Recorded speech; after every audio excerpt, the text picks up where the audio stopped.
Terpujilah Engkau, ya Allah Bapa di sorga, di dalam Kristus Yesus Tuhan yang kami imani, dan di dalam tuntunan Roh-Mu yang kudus, yang meneguhkan, menguatkan semua kami ya Bapa, di dalam duka cita yang boleh kami rasakan pada saat ini, bersama dengan keluarga hamba-Mu, Ama Ina Naomi. Terima kasih Bapa, Engkau yang sudah menyertai mulai dari sepanjang ibadah di rumah duka. Kami sekarang sudah ada tempat pemakaman ini, untuk melanjutkan ibadah ini.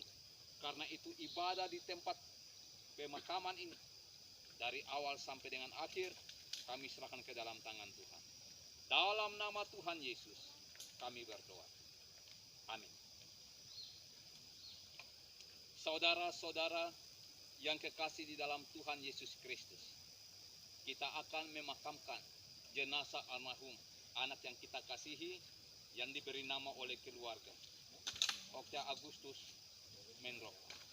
Meskipun kita berduka cita karena maut menjadi bahagian hidup kita, namun hidup kekal yang dijanjikannya itu menghibur kita. Kita semuanya akan diubah dalam sekejap mata pada waktu bunyi nafiri terakhir. Sebab nafiri akan berbunyi dan orang-orang mati akan dibangkitkan dalam keadaan yang tidak dapat binasa. Dan kita semua akan diubah dalam tubuh kemuliaan.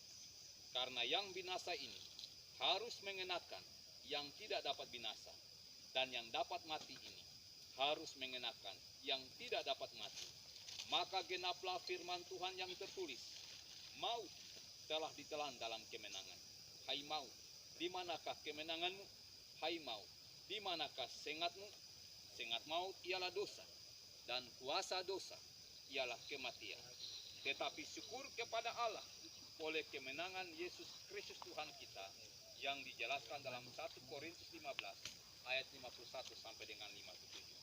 Demikian juga dalam Roma 14 ayat 9 berkata, sebab untuk itulah Kristus telah mati dan hidup kembali, supaya ia menjadi Tuhan, baik atas orang-orang mati maupun atas orang-orang hidup. Kita yang masih hidup, biarlah kita tetap diteguhkan, dikuatkan, teristimewa kepada keluarga yang dalam duka cita yang luar biasa ini tetap berpengharapan kepada Kristus Yesus, Tuhan yang akan menjemput kita pada kali yang kedua. Ucapan penyerahan.